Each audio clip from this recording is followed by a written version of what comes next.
right, and at this time, it is our joy also to welcome back Jeniffer Hutchins to give our talk today. Thank you. Jay.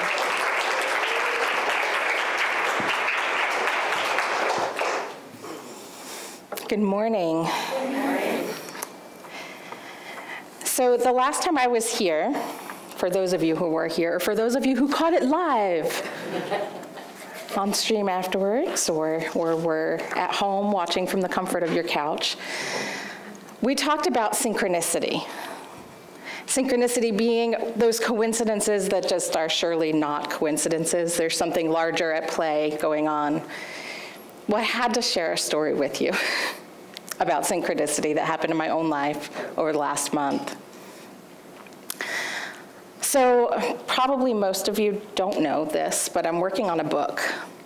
It is a personal story, so it's been challenging to get up the courage to actually even say out loud, hey, I'm working on a book.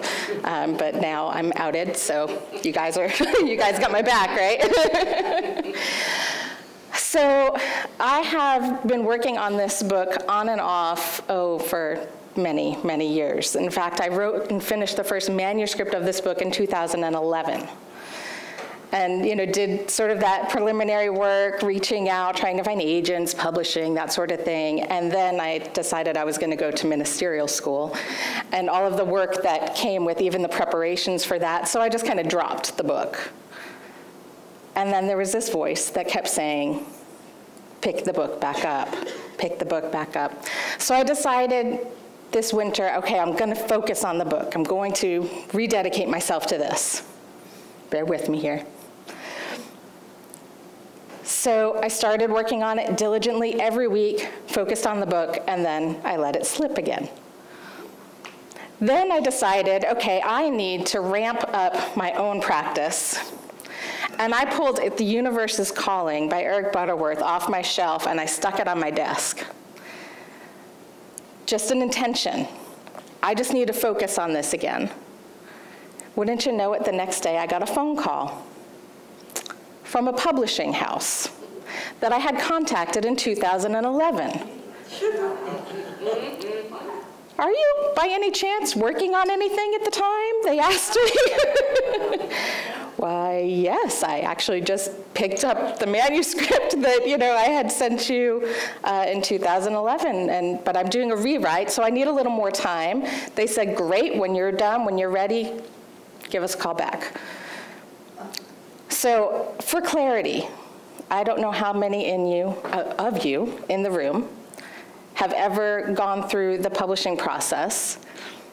Getting a random call from a publishing house 8 years after you submitted, 7 years, do my math right, 7 years after you submitted your work doesn't really happen. So although the gentleman who called was actually from a publishing house, I really think it was the universe that called me that day. And it was a pretty clear sign for me to keep going and to officially out myself in a public group so that I would be held accountable for writing this book that clearly the universe wants me to write and is supporting me in writing. I got the phone call after all. So I decided we are going to focus our time together today discussing The Universe is Calling. Not just Butterworth's book, although I'm going to share a lot of references to what he has to say because it's fabulous. If you haven't read the book, please do. But in our 20-minute time together today, I want to give a little bit of a modern twist to The Universe is Calling. So we're going to learn today and talk about how to get excellent reception. If the universe is calling, how do we get that clear reception? So how many of you on you today have a cell phone? Yeah, almost everyone. A couple people don't. Emmett, you have a cell phone too? Okay. He's just going along with it. I love that kid. So most of us keep our cell phone with us everywhere we go. We even bring it to church. We bring it with us when we're on vacation, when we're at work, whether we're at the beach or on a mountain, our phone is with us. And the purpose of taking the phone with us is so that we can get a call wherever we are. And we can call out in emergency situations wherever we are. It's the same thing with God, right? God's not somewhere off in the distance. God is always with us. Maybe not shoved in a pocket or a purse, but if you want to think about it that way, think about it that way. But it's something that is always with us. The source of our being can never be separate from us. We read earlier, there is only one power, one presence in my life. So that one power, one presence is always there, not unlike your phone. So we can always send outgoing calls to God, and we can always receive incoming calls from God, from the universe. Now, in order for this to work, you have to keep your phone charged, correct? How many? What was that? Or Kindle. Or your Kindle? Yeah, because I. Yeah, so you can connect that way. Emmett's bringing us all up to speed on technology, so leave it up to the youth to educate us. So if you forget to plug your phone in, it's not so useful for giving and receiving calls. It becomes a paperweight. So if you don't have the right cord, if you aren't actually plugged into something that's charging the phone, I've done that, plug it into the computer and then I turn the computer off. It's not helpful. It doesn't work. So we have to keep it charged up, and we need to know how to charge it. The same is true with our connection with God. It doesn't work if we're not charged up. So how do we charge up the God in our life? Butterworth says, prayer is not conditioning God to your needs, but conditioning your needs to the activity of God. Conditioning your needs to the activity of God. The awareness that God's always there. And the best way for us to stay plugged in, to charge up, is through prayer and meditation. Through taking that time to recharge, literally, right? How often do we say, I need to recharge? And that's our prayer and meditation practice. Now, your meditation practice might look like, it might not. Your meditation practice might be adult coloring books, coloring in mandalas. Your meditation practice might be hiking in the woods. Your meditation practice might be swimming in the ocean. Wherever you feel the most connected to your source, do that. Do that. So that's the meditation. It's just releasing all the other stuff that gets us so busy, that gets our mind so filled that we don't feel charged up. We don't feel that connection, that life of spirit in us. But meditation gives us that opportunity to be in the present moment, and that's where we're filled. The second part of that is prayer. So the meditation is sort of that receiving. The prayer is communion with God, communion with the divine. And again, your prayer practice might look different than my prayer practice. Some of us pray from that awareness of the God within. And sometimes we all pray from this space, and sometimes we're in a position where we pray to God from the position of our humanness. And there are times when both are appropriate in our lives. There's no right way, wrong way to pray. But knowing that we can charge up at any time and tap into the activity of God where we are, that in itself is the answer to all prayers. Butterworth says, prayer is turning the focus of your consciousness away from the problem to the center of your being in God and giving way to the creative flow, which will stream forth therapeutically from within your innermost self. Can you envision that? Like this creative bubbling up of ideas, infinite possibilities that exist in every moment. And when we listen, when we hear the call of the universe, and we pick up the phone, we get that guidance that we need, that continued motivation we need. The words of, "It's going to be okay right where you are." And knowing and feeling that, that's the center of hope that many of us are searching for. When Jesus talks of prayer in Matthew 6, he says, "Whenever you pray, go into your room and shut the door, and pray to your Father who is in secret, and your Father who sees in secret will reward you." Now, when I first read this, I think the phrase in the text that I had at the time was, "Go into your closet and pray." And I thought, well, that's awfully weird, right? Like we have to hide in order to pray. But what I've come to understand is it's not about a place. It's about that state of consciousness, as Butterworth is talking about. It's going within, away from the busyness. So the meditation gives us that opportunity to release all the busyness.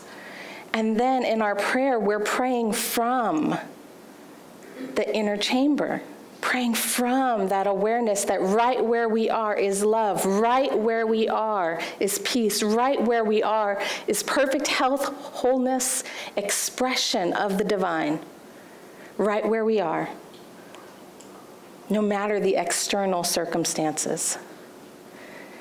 And when we pray from this state, from this inner awareness, we're praying from the mountaintop experience. Often in the Bible, it will reference somebody being on a mountain, and those metaphysical expressions of mountain mean that state of spiritual awareness. So whenever you read somebody's, on a mountain, doing this, doing that, they're doing it from the awareness of spiritual consciousness. Now, I don't know about you, but my phone tends to work better when I'm up high, right? So we recently, Unity Arts Ministry, hosted a retreat just in May, and we were actually down in a valley. The retreat center, you had to kind of go around the curve, down the hill to the lodge. I had no reception at the retreat center, which is a little frustrating, especially the first day. You're trying to make sure all your guests are making it there. And the only way that I could get a signal was to go out the lodge and start walking up the hill. And the higher I went, the better the signal. So I've known from experience that the higher I go, the better my signal. When I raise my own awareness to the mountaintop, I get a better signal. When I'm living in that state of peace, that state of grace, that state of knowing Spirit is right here with me, I am much more likely to get a phone call out of the blue from a publishing house, right? When I'm in my busy, frazzled human self state, I'm less likely to answer the call. In fact, it's quite possible that had I received that call on one of those days, where you're tending to the kids and to work and you've got to make dinner and you still need to run to the grocery store in order to do that, and you're bouncing all over the place, that if that phone call had come in and I noticed, that's not a number I recognize, I'm too busy for that, I wouldn't have picked it up. I wouldn't have even picked it up. And then I wouldn't have a talk for you today. So, it's a good thing I answered the phone. But how often do we do that? We are running through life at such a hectic speed that even when we sit down, maybe for 5 minutes, and there's this, tingle from within that's like, ooh, that would be fun. That sounds like a good idea. Divine inspiration strikes, and we look it in the face and go, I don't have time for you. Or we say, maybe you want to go talk to so-and-so down the street. Instead, she's got much more time to write a book. I don't have time for that. Whatever it is, what is your thing? What is yours? That the universe continually taps you on the shoulder and says, are you going to do it? Are you going to do it? Is it singing? Is it music? Is it dancing? Is it starting a new business? Is it moving forward in service of some kind that you've been called to do? What has the universe been calling you to take action on? What is calling on your heart? And are you listening? Because the universe is always calling. Now, when we're in our mountaintop state, we tend to get more of those calls. But most of us are human. How many? Almost everyone. He's in. So most of us, I'm guessing all. Everybody looks human. If you're not, you're doing a great job blending in. So thank you, angels among you that are here. You're doing a fabulous job.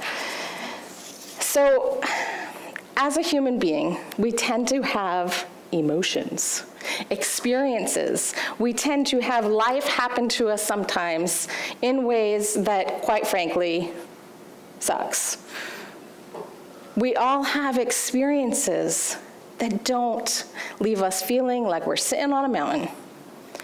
And when those experiences happen, we're in our valley state. When we're in our valley state, we don't get the calls so easily. We ignore the calls. We turn the ringer off altogether. We are in our state of busy, of frenzied, of just trying to make it through the day. When illness strikes ourselves or a loved one, when something tragic happens in the world and we are bombarded by that on the news and our hearts are breaking open, when we lose someone that we love. I've got to say, when that happens, it feels like a valley. When it happened to me, I very much felt like I was in the valley. And all those lovely spiritual tools that I had developed, that I had been filling my toolbox with, my coloring books, my crayons, my walks, my journaling, all of it got shoved in a closet because I was just trying to make it through the day. Now, Butterworth writes that God can do no more through you or to you than God can do through you, implying that all of it is always our choice. Are we willing to move forward on it? I tend to differ with Butterworth here a little bit. This is my modern take on it. Because when I look out at this room, I see the light of God, I see the light of God, I see the light of God, I see the light of God, I see the light of God, I see the light of God, I see the light of God. And I know that when I was in the valley and I had shoved everything that I knew about myself and God and my connection and anything that helped me feel connected into a closet because I just needed to make it through the day. And I had all these lights of God that surrounded me in that time of my life. It was like family and friends and even strangers came forward to be the call. They picked up the phone when I couldn't. When my phone was on silent, God could call through them and could give me a message. And every time that somebody showed love, compassion, and empathy, when we're in that state of valley, that's what it takes to give us the hope to keep moving to the next day, till finally we're like, oh yeah, I need that coloring book. And we start bringing our tools back out again, whatever your tools are. So I just want to remind everybody that when you're in the valley, that's okay. And please remember that you have a community of people that love you, and just let them know, hey, I'm having a valley day. Just say that, I'm having a valley day, can you be my mountain for a minute? And through them, you can get the same excellent reception. The same reception. Now, the other thing is, knowing that life has mountains, has valleys, knowing that we're human. Again, those of you that are not, that have already evolved or are at the angel state already, continue your own program. But for those of you that are human, I invite you to try out Butterworth's 3 steps to prayer. Because the more you do this, the more you stay prayed up, considering it like your phone, you're charging it. The more it is charged, the better it will be. And if you leave it off too long, it's not going to work for you. So stay prayed up. Keep that charge going. So Butterworth's 3 steps. It's 3, so it makes it easy to remember. The first one is let go, the process of denial. Now, denial, as we know, is not denying that things exist. It's denying that there's a problem in it. Denying that spirit is not stronger than it. So we release, we let go those things, those thoughts, those beliefs that just don't serve us anymore. Second is meditation. That's that calm center, being present in whatever way that works for you. There are many people that can't do that and feel connected. And in our busy, busy lives, the pure just sitting in silence takes a lot of practice to build that up, to be able to get that to work. Keep doing it. I'm not saying don't do it, but find whatever tools are immediate for you. Whatever expression is immediately centers you in the present moment. And third is affirmation. This is praying from the center of God. Praying the truth into whatever the situation is. Praying the truth that right where you are, God is, God always is. God is always ready and willing to pick up the phone for you. And if you don't hear God answer, it's just because you're the one in the valley, not God. Sometimes we call somebody and we're like talking along and we never hear them say something on the other end. And later they're like, well, I answered you, but you just couldn't hear me. That's what it feels like sometimes when we're in the valley and we call to God and we don't hear the answer. God's like, I was answering, you just didn't hear me. The reception wasn't clear. So stay prayed up to hear the answer, to hear and know the truth that God is always there in the midst of all of it. Butterworth says, forget how worried and confused you are, and remember how wonderful you are. In the midst of it all, remember how wonderful you are. And remember that God is right there with you in the midst of it, showing up as you, giving you the courage, the strength to do whatever that calling is on your heart. What is the calling on your heart? What is the calling on your heart? And are you listening? I will have you know that I am currently working through the rewrite of chapter 2. I completely finished chapter 1 last night. So I am moving forward because I want to practice what I preach, literally. And when the universe calls, I answer. So I invite you to share that affirmation with me. When the universe calls, I answer. Together. When the universe calls, I answer. And so it is. Thank you.